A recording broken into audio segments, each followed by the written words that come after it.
Hello and welcome to the online classes of Computer Science with Python. This is Renuka and today we are going to discuss about recursive functions. So as we discussed about various type of functions and the various parameters, arguments related to functions in our previous sessions. So in this session we are going to discuss about recursion concept, how recursion works. Then power of a number using recursion. We'll discuss two programs, power of a number using recursion and then factorial of a number using recursion. After that, in the end, advantages and disadvantages of recursion. So moving to the concept of recursion in Python, as we easily can call one function into another function, this we have discussed in our previous sessions also. But it is also possible for a function in Python to call itself. So these type of constructs where a function can call itself one time or more than one time, such type of constructs are known as recursive function.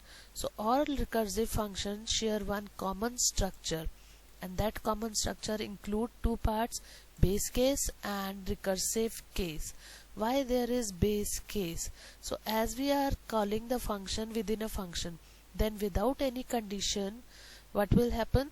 That without any condition it would raise to infinite looping. So in base case it is used to define some exit value for exiting the recursive function. So in that base case, if we want some exit value, to apply some exit value, for that we need if construct. If condition is true, if the condition says it is true, in that case mention the exit value and it can come out. Otherwise call for recursive function or call itself again. So these are the two parts, base case and recursive case. So with the help of base case and recursive case only, complete recursive function works. So we'll discuss one recursive function. Our first program is program to find power of a number using recursion. So what do you mean by power of a number? Like 2 raised to power 3, so that is 2 into 2 into 2. So they are power of a function. Power of a function we can find with the help of a inbuilt function also, but here we are using recursive function. So for that we have one definition power b comma p. So b here is base and p is power. So if power is equal to 1, in that case it will return the base. Like power is 2 raised to power 1, so it will return the base. Power is 3 raised to power 1, it will return 3. Else, otherwise, if power is not equal to 1, then it will return b into power bp minus 1. So this is again calling the function itself. So this concept is known as recursion. It will keep moving until the condition is false. So as soon as the condition becomes true, it will return b. So this is how it is working. Now how it will work, we'll consider with the help of example. Suppose here power 2 comma 3 we want to find out. In that case 2 and 3, it will check p is equal to 1. No, p is 3 here, so it will come to the else part. So in else part it will return 2 into power 2 into 2. p minus 1 will become 2. So here it will return 2 into power 2 comma 2. But before returning, it is calling itself again. So it will call power 2 comma 2. So after 2 comma 2, p is not equal to 1, so it will again return 2 into power 2 comma 1. This time it is 2 comma 1, and then it will move to next part, power 2 comma 1. It is again calling with the value 2 comma 1. Now this time p is equal to 1 and it will return b, that is 2. So taking this 2, it will go back to the calling function here, that is power 2 comma 1. So here 2 into 2 will become 4. Now taking this 4, it will move back to calling function, that is power 2 comma 2. So 4 into 2 here will become 8, and finally the result will be 8. So we can see this with the help of Python shell. Python shell also will open Python and we'll start with new window, and here we will start comment. This is power finder using recursion.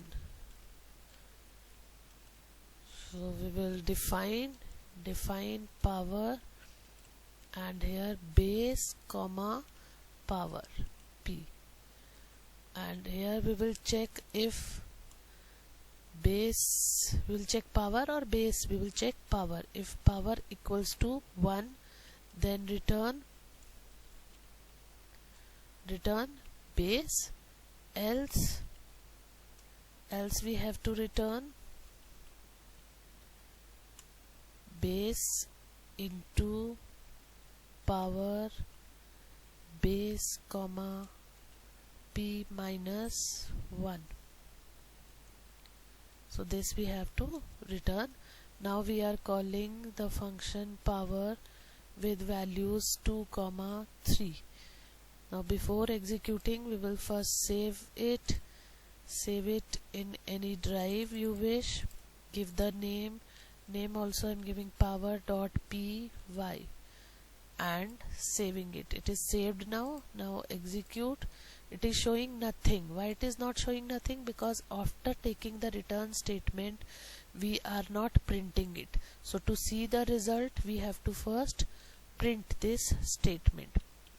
So when the result will come back, it will come back to this position and it will print the result. We will save the changes and run the module, and it is showing 8.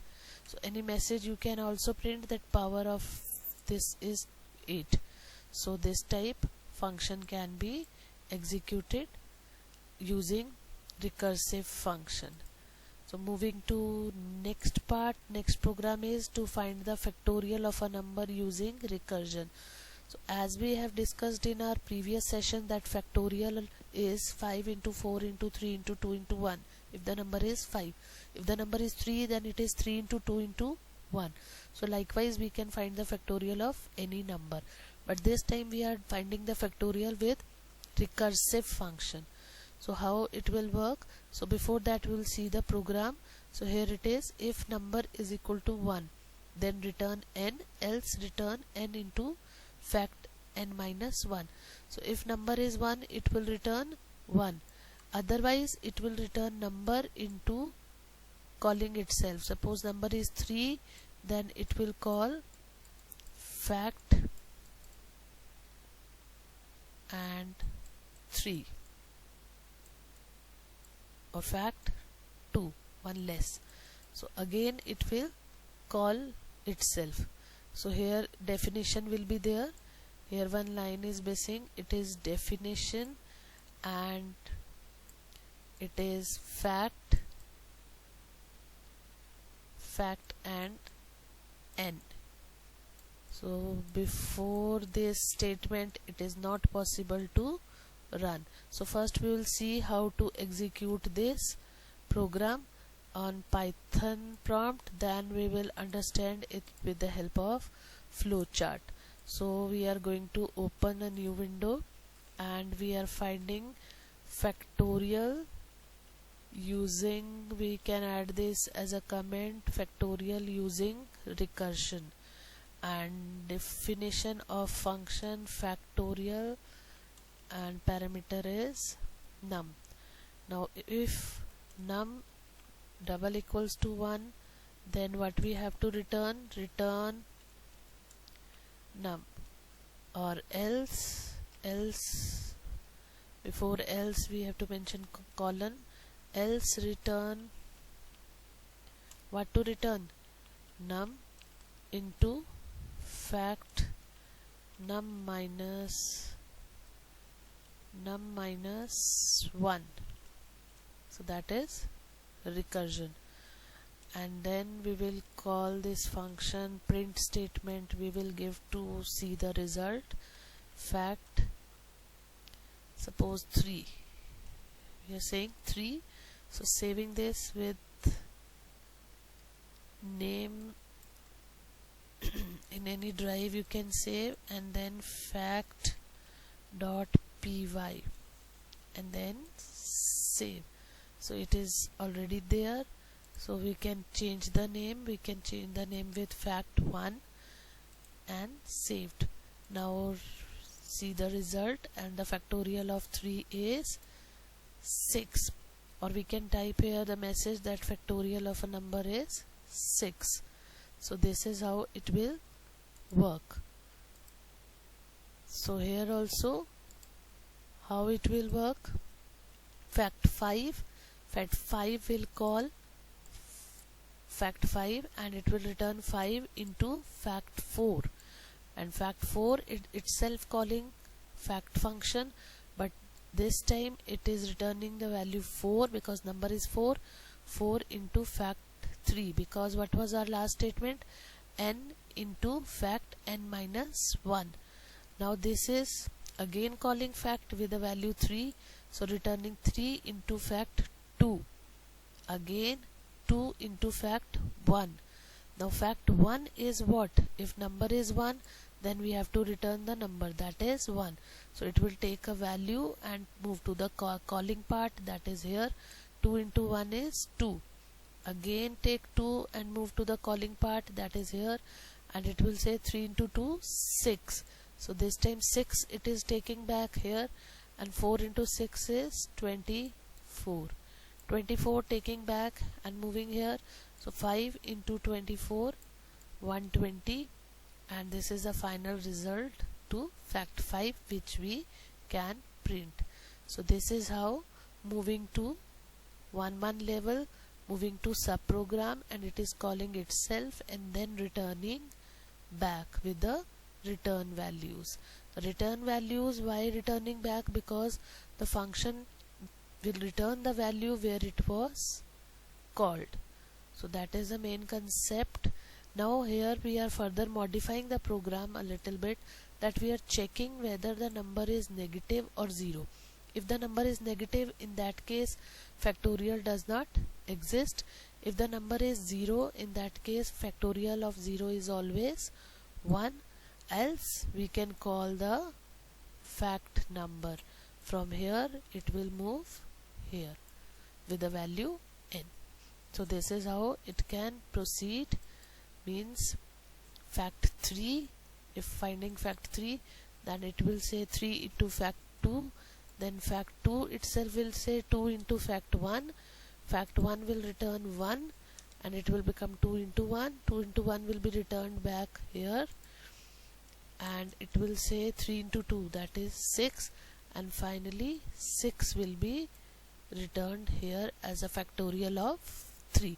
So this is known as recursion, calling and giving back the return values. Now with two examples we can say that there are many advantages of recursion. Recursion makes the code look clean and elegant. Clean means very short and compressed. A complex task can be broken down into simpler subprograms, smaller program at each step, and so that it can end finally. And sequence generation is easier in recursion as compared to nested iteration. Nested iteration means for within for or while within while. Then comes some limitations also.